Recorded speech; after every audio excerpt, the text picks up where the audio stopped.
Paano nga ba magpalit ng wiper blade sa Honda Brio? Kailangan mo lang i-slide yung old wiper blades para ma-unhook sa wiper arm. Meron itong lock release sa may hook na kailangan mo pindutin para maalis yung wiper blade. Punasan lang yung wiper arm para maalis ang naipong dumi.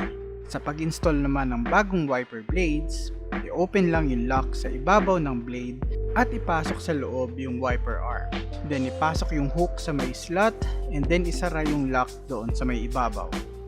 Then huwag kakalimutang alisin yung rubber protector ng wiper blade. Then gawin lang yung same procedure sa pag-install nung kabilang wiper blade. Huwag pabayaan ang lumang wiper blade dahil pwede itong mag-cause ng permanent damage at scratches sa ating windshield.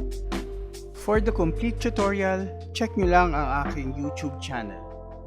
Please like, follow, and share for more videos.